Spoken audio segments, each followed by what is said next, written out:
against DOGE. We'll fight Elon Musk. No Elon scab within our walls. We'll fight from dawn to dusk. Mother of God, it's all toilet sound. Good morning, Owasso. This is the Twins with Owasso Live, and this is the Morning Loop. I honestly don't understand why anyone is upset by Elon Musk and the Department of DOGE going out and saving everyone taxpayers' money. Like, we're all taxpayers. Now, I understand why illegal immigrants are upset. I understand why corrupt Democrat and Republican politicians are upset.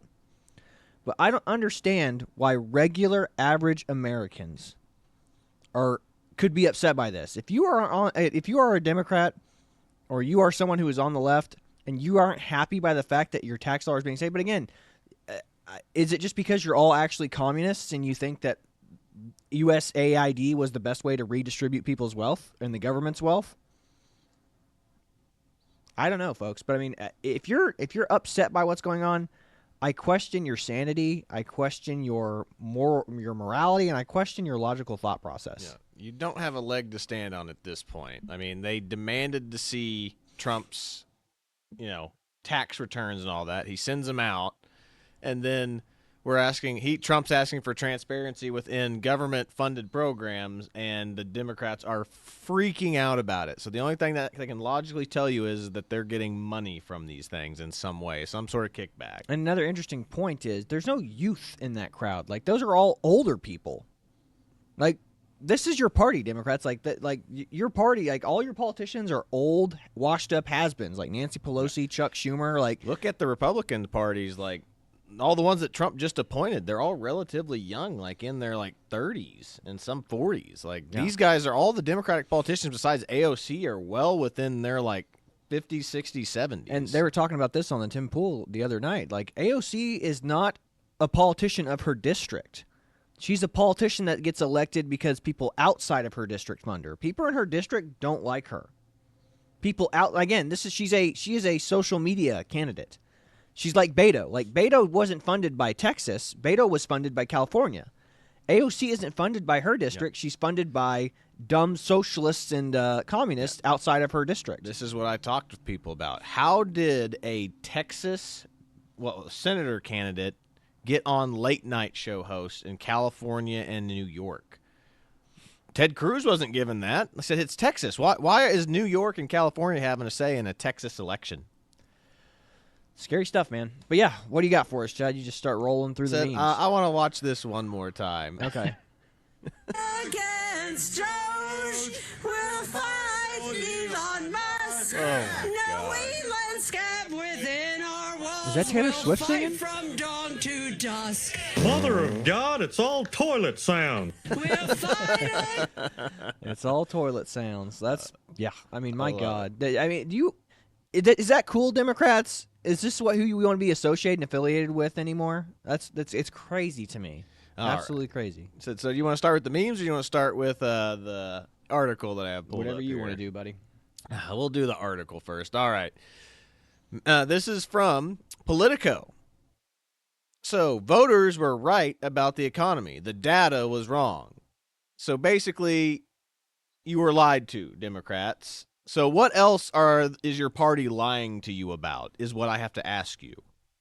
So how were conservatives the economy's horrible. Everything's terrible. All prices are skyrocketing. And then the Democrats are like, nope, not happening, not happening. So what happened? I mean, what else are they going to lie to you about if they could lie to you about this? Yeah, I mean, again, it's like they expect us not to have eyes. It's like, but you remember the articles during COVID? Inflation's a good thing. Inflation's transitory. Like, they wrote articles like that. Why wouldn't they lie to your face? Mm-hmm. They will literally pee on your neck and say, oh, it's rain. It's just rain. This is an article by Eugene Ludwig. Eugene Ludwig is a chair of the Ludwig Institute. His name's in his institution for shared economic prosperity and former U.S. comptroller of the currency. He is the author of Vanishing American Dream. Frank looked at the economic realities facing low and middle income Americans. Before the presidential election, many Democrats were puzzled by the seemingly disconnect between the economic reality as a reflection in various government statistics and public perceptions of the economy on the ground. Many in Washington bristled at the public's failure to register how strong the economy really was. They charged the right-wing echo chambers were conning voters into believing the entire preposterous narrative about America's decline. What they rarely considered was whether something else might be responsible for the disconnect. Whether, for instance, government statistics were fundamentally flawed. What if the numbers supporting the case for broad-based prosperity were themselves misinterpretations? What if, in fact, darker assessments of the economy were more authentically tethered to reality? So, again, this is what we talk about all the time with statistics. All you have to do is change what you grade the statistics by, how good something is, to make it look good in your favor. Oh, the economy's good because of this. So if you change what you think the outcome should be in your statistics, or your measurement algorithm is wrong, you're going to be dead wrong the entire time. Well, it's like when you start with the conclusion. If you start with the conclusion, you're going to end with the same conclusion. Like, my conclusion is already made up. The economy's good. Therefore, I'm going to make sure I manufacture something that shows that the economy is good. Yeah. And like I said, but the thing was that they were measuring it by, I remember they were measuring it by market outcomes. And what was the other one? Market outcomes and company profits. And company profits were increasing, but it was because they had to increase the amount of their products because of inflation. It's not because they're seeing a massive amount of increase of profits, because everything else became more expensive. Buying the products, building the products, paying their employees became more expensive. Yeah, Tim Pool talks about this. He calls it the graph go up means everything good. That's not true. You have to take into account quality of life for other people. Again, if you can't afford a house in this economy, if a first-time homeowner or a young college graduate can't afford to buy a house, that's not good. Like we should have entry-level homes ready for people to buy and young people to have families in right now. Yeah. But you have to have a down payment of $100,000 and be willing to spend $400,000 on a house that, like, I would say 5-6 years ago would have cost $200,000. Yeah, easily. On some level, I relate to the underlying frustrations, having served as a comptroller of the currency in the 1990s. I spent a substantial chunk of my career exploring gaps between public perception and economic reality, particularly in the realm of finance. Many of the officials I have befriended and advised over the last quarter century, members of the Federal Reserve, those running regulatory agencies, many leaders in Congress, have told me that they consider their responsibilities to set public opinion aside and deal with the economy as it exists by the hard numbers. For them, government statistics are thought to be as reliable as solid facts.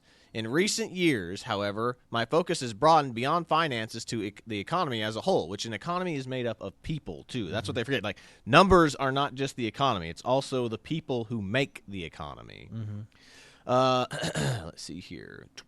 Government disconnect between hard and where was I? And I have benefited of living in two realms of seeming this rarely intersect. One as a Washington insider, whereas the other as an advisor to lenders and investors across the country.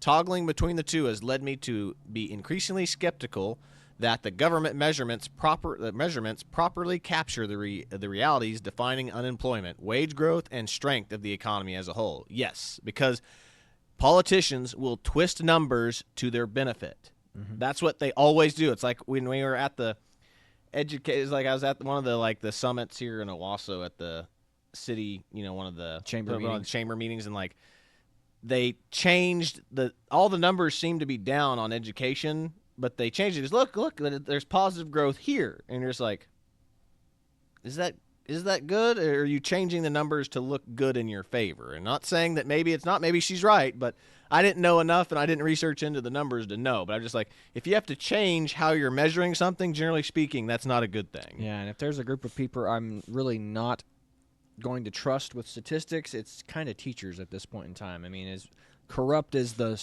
teachers' unions and, people trying to justify their jobs, I don't trust it anymore, man. Yeah. I think they will say anything to be like, nope, everything's fine. Nothing to see here. Yeah, 100%.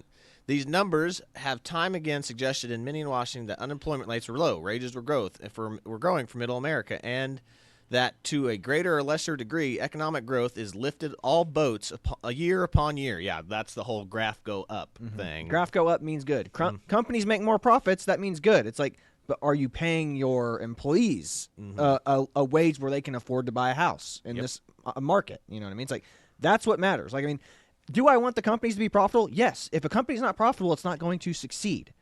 However, you also need to worry about taking care of the employees and making sure that they can provide a lifestyle to their families and be able to afford basic necessities, as well as have room for upward mobility within the companies. Yeah, exactly. I've encountered some very something very different. Cities that appeared to be increasingly speedy, regions that seemed derelict, driving into, I skipped a part. It says when traveling the country. So this guy started traveling the country to go look around.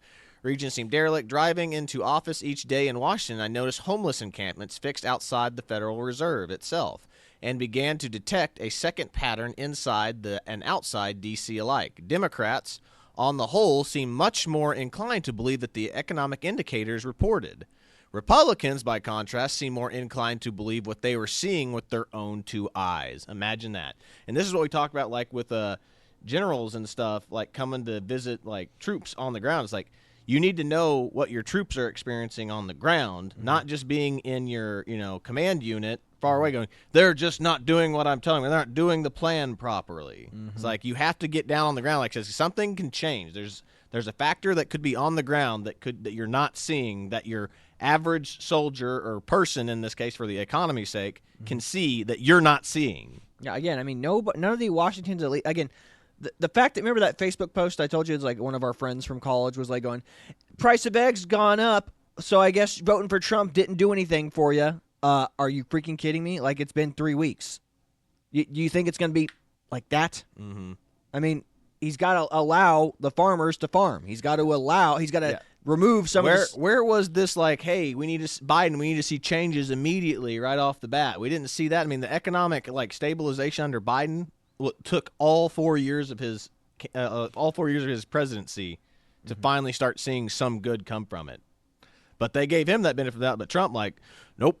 Yeah. It has to be happen day of, otherwise he's a liar. He's a liar and a cheat. Mm-hmm. Then within the nation's capital, this gap perception had profound implications. For decades, a small cohort of federal agencies have reported many of the same economic statistics, using fundamentally the same methodology or relying on the same source at all same appointed times. Rarely has anyone ever asked or whether the figures they released hew to reality. Given the newfound skepticism, I decided several years ago to gather a team of researchers under a rubric of the Ludwig Institute for Shared Economic Prosperity to delve deeply into some of the more frequently cited headline statistics. What we uncovered shook us. The bottom line is that for 20 years or more, including months prior to the election, voter perception was more reflective of the reality than the incumbent statistics. Our research revealed that the data collected by various agencies is largely accurate. Moreover, the people staffing those agencies are talented and well-intentioned. But the filters used to compute the headline statistics are flawed. As a result, they paint a rosier picture of reality than bears out on the ground. Who would have guessed? That's exactly what us as conservatives have been saying for years now. Again, it's the theorist versus the people who actually do the legwork. It's like, in theory, this should work perfectly. Well, on the ground, it ain't working very well at all because you didn't actually think about the factors that will stop you on the ground. It's like you can make a plan, but once that plan's being executed, it's like, hey, wait a minute. There's some road bumps. There's some road stops here that are preventing us from getting things done. Mm-hmm. And again, it's the disconnect. This is what's the old saying? It's like only a foolish society separates its philosophers from its warriors. Yep. This is a perfect example of that. But it's only a foolish society separates its, I guess, political elite from the common people. Mm-hmm. I mean, they live in these ivory towers, and they look down and they thumb their nose at you, going, "This should just work. Why isn't it working?" It's like, well, we got some roadblocks down here, and apparently, and all of our tax money is going to USAID and funding all kinds of stupid shit. Mm-hmm. So I'll just read the last paragraph because if anybody wants to read this, this is literally from Politico. The voters were right about the economy and the statistics were wrong. But in an age where faith and institutions are in all sorts of free fall, Americans are perpetually told, per a classic quote from former Senator Daniel Patrick Moynihan, that while we may be entitled to our own opinions, we aren't entitled to our own facts. That should be right, at least in the realm of economics. But the reality is, if the prevailing indicators remain misleading, the facts don't apply. We have it in our grasp to cut through the mirage that led Democrats astray in 2024. The question now is, will we correct the course? It doesn't look like they are right now either. They are doubling down, tripling down. The Democrats are not learning a thing from this. Again, but this is what happens when your ideology is based off of Saul Alinsky's rules for radicals. Deny, deny, deny, and accuse the enemy of what you yourself have been doing. They will take no accountability for this. You know, it's like this is why the Jocko Willink and it's like the quickest line that you can direct that points back to you, it's your fault. Everything is your fault. Mm-hmm. And the quicker you draw that, or you can point that finger back at yourself, you can draw that line in your plan back to you, the quicker you get the problem solved. The Democratic logic right now is it's not our fault, it's Trump's fault. Everything's Trump's fault. Again, yeah, we got some memes here that will actually, this one is a perfect meme that sums up the whole egg price situation. Yeah. Now, if you remember, they said that there was an outbreak of bird flu about literally the year before Trump came into office, the election.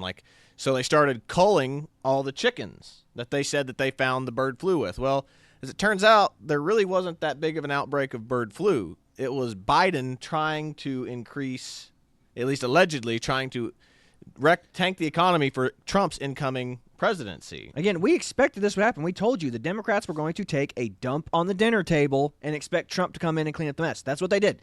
Imagine. It's like, does anybody remember anybody talking about the bird flu? I remember them talking about it in California for just a couple of days, and then it stopped. And they're like, you know what happened? Some government official was like, cull the chicken populations. We can't have the bird flu killing people.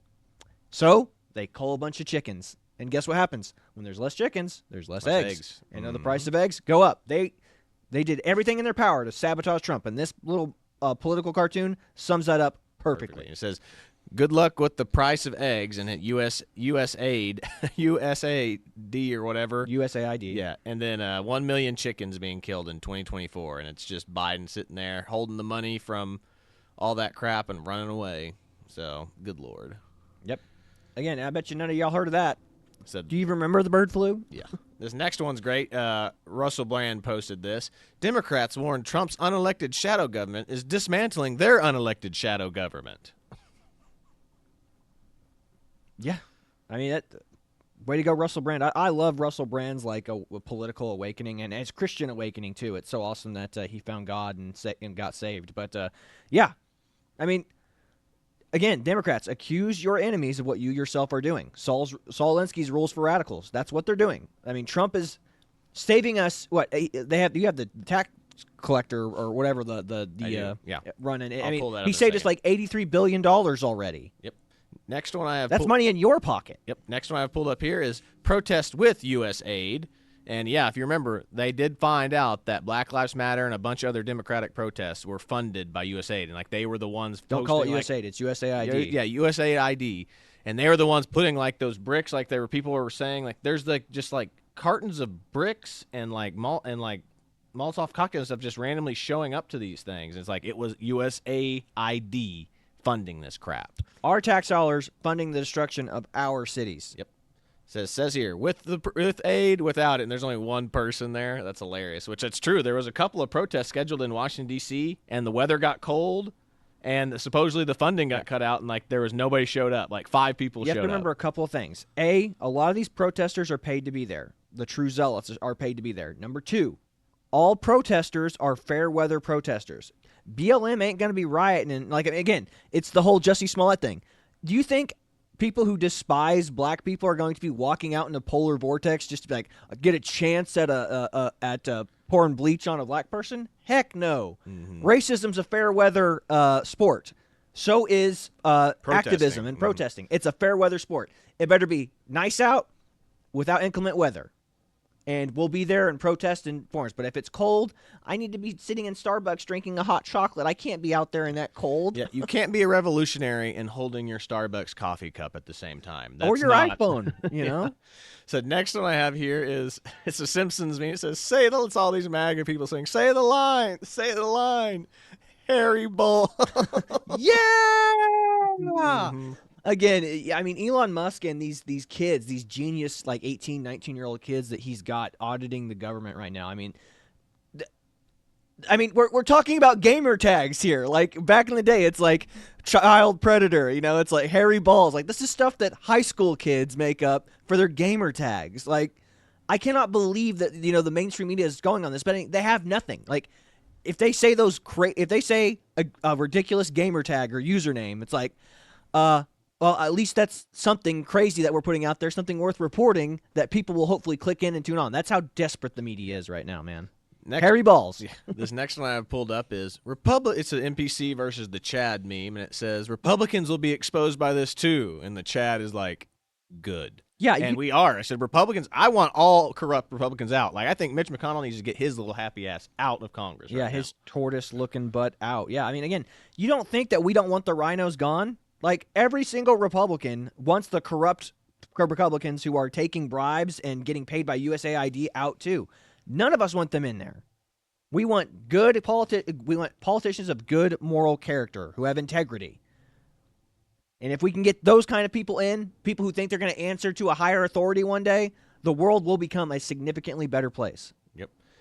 And here's the one I was just talking about, the DOGE clock versus the national debt clock right now. I mean, this is a glimmer of hope, but I mean, look at the national debt. It's still soaring right now. Yeah. This is why DOGE needs to go into every single freaking department and audit it. It's crazy. This is absolutely crazy. Next one I have here is from the New York Post. Here's how the USAID got. It once paid for terrorist college tuition. The jihad bill. This is a real thing. This was a real thing. This is what USAID is doing. And liberals are wanting to keep this organization open. No, we need this foreign aid. We need USAID. Guys, we are, again, your tax dollars are funding our own destruction. They're funding our own... They're funding our own terrorist attacks on our own country at this point. You don't think this guy's not going to come out and be like, hey, guys, now I have a lay of the land. I've got an understanding of, again, a cultural Marxist view of American politics taught by the American collegiate system. Mm-hmm. Like, I mean, it's bad. This next one I have pulled up here is a wife of the judge that's blocking the Trump administration is a USAID grant recipient. So they're protecting their money. They're lining their pockets. Like, this is why this judge is doing that. Sorry, me and my wife live in a 6,000 square foot mansion. You think that I'm going to go back to living in a 1,500 square foot home like you peasants? Never. Mm-hmm. I will stand I am the roadblock that will stop Donald Trump. I am the hero of this story. Mm-hmm. Then my last one that I have here before we're wrapping up is Elizabeth Warren and Bernie Sanders, which is technically all Democrats are doing this, but these two are the poster child of this. It says, be transparent, show us your income. So Trump shows his tax return papers or whatever, and then now it's Elon and him be like, all right, now it's your turn. No, that's fascism. That's fascism. You're being a fascist now. How did after you lost the presidential election to Hillary Clinton, were you able to afford 3 mansions, Bernie? How did that work out? I thought you were a socialist. I thought you only got what you needed in socialism. Do you need 3 mansions? Again, folks, these people are hypocrites. They're liars. And if they didn't have double standards, they'd have no standards. But yeah, was that it? That is it. I mean, I'm going to transition back to this, and then I'm going to get the video queued up, which is a Freedom's Tunes video of the Doge thing, and I just think it's absolutely hilarious, and I know you do too. Absolutely. But yeah, that's what I've got for you today. This is the Twins with Owasso Live. Be sure to like, share, and subscribe so you too can stay in the loop and help us keep Owasso and the local area informed. This is a local news show, but I mean, we're trying to grow and make it bigger too. But we just want to keep everyone on the same page and hopefully bring people who don't agree with us politically back into the realm of reality, because I've heard this said quite a bit. It seems like the truth, and this is going to sound super super like arrogant, but I mean, I think it's true. I think the truth has a right-wing bias right now. Yeah, if we could go by the economic, thing, like, you were lied to with paper. I mean, you honestly have been said the truth has a right-wing bias at this point. It does. I mean, it's like when Don Lemon did that street interview and he talked to that guy. It's like going, he goes, "Why are you voting for Donald Trump?" He goes, "Well, because the economy's in shambles right now." He goes, and then Don Lemon, his ivory towered, multi-million-dollar CNN job that he just got fired from, is like, actually, the economy's doing really great right now. The numbers don't bear out what you think. Yeah. It's like, oh, okay, whatever you say, crazy guy. I'm the one going to the grocery store and paying for eggs. Said my paycheck hasn't gone up and egg prices are gone up. I mean, what's the difference? I said I'm making the same amount of money and groceries are gone up, so I'm making less money now. Yeah. But yeah, again, but that's sorry, I keep going off on tangents here, folks. But that's about all we've got for you today. This is Twins with Owasso Live. This was the Morning Loop. God bless you. Be sure to like, share, and subscribe. See you later, everybody. Okay, people, we've discovered some incredible abuses of the budget. I mean, really, where are you getting off with these insane expenditures? $10 million spent on body positivity for Haitians in captivity, $8 million on glitter bombs for Saudi Arabian imams, and $9 million on chocolate fondue for East Ukrainian Hebrews. They have just as much a right to chocolate fondue as anyone, you Nazi! Well, I'm sorry, but it has to be cut. No! If you cut $10 million from the CFEUH budget, what's next? Cutting our $3 million budget to give free McFlurries to Pakistani furries? Well, now that you bring it up... Oh, come on! Oh, wow. That's, we're definitely cutting that. This is insanity. You're letting our budget get cut by literal babies! Because even an infant can balance these books better than you. I mean, come on, people. Come on. 50 million taxpayer dollars for Kool-Aid water fountains for North Korean accountants, abortion on demand for pandas in Japan, 1,000 packs of Smarties for Iraqi slumber parties. If you touch any of the Iraqi slumber party budgets, I will shoot you myself. I'm sorry, but it has to go. This is clearly a slippery slope to canceling our program to destigmatize marijuana for Latinx folks in Uganda. Your budget for that is $9 million, and frankly, I think you can do it for 8. You genocidal freak! We also definitely need to cut... Please not. Saucy male dancers for Australians with colon cancer. No! Yes, well, while we're at it, we're going to trim teaching Zodiac for a more gender-fluid Iraq, a high-speed train for hermaphrodites in Ukraine, welfare benefits for Aboriginal feminists, and the $12 million you're spending on sex changes for polar bears. This just says sex changes for polar bears. It doesn't even rhyme. It didn't need to rhyme! It was important enough and it didn't need to rhyme! The only program left in my department is $12 million to buy IUDs for corgis in Belize. Yeah, we're going to reduce that. And one more thing. I really think we need to be spending at most half as much as we currently are on easy bake ovens for Saudi Arabian covens. I don't want to live, I don't want to live, I don't want to live! Don't do it! You have so much to live for! Like what? If it's promoting alternative fuels to Afghani polycules, I have bad news for you. Oh, and lastly, we cut all funding for free handgun ammunition for all USAID positions.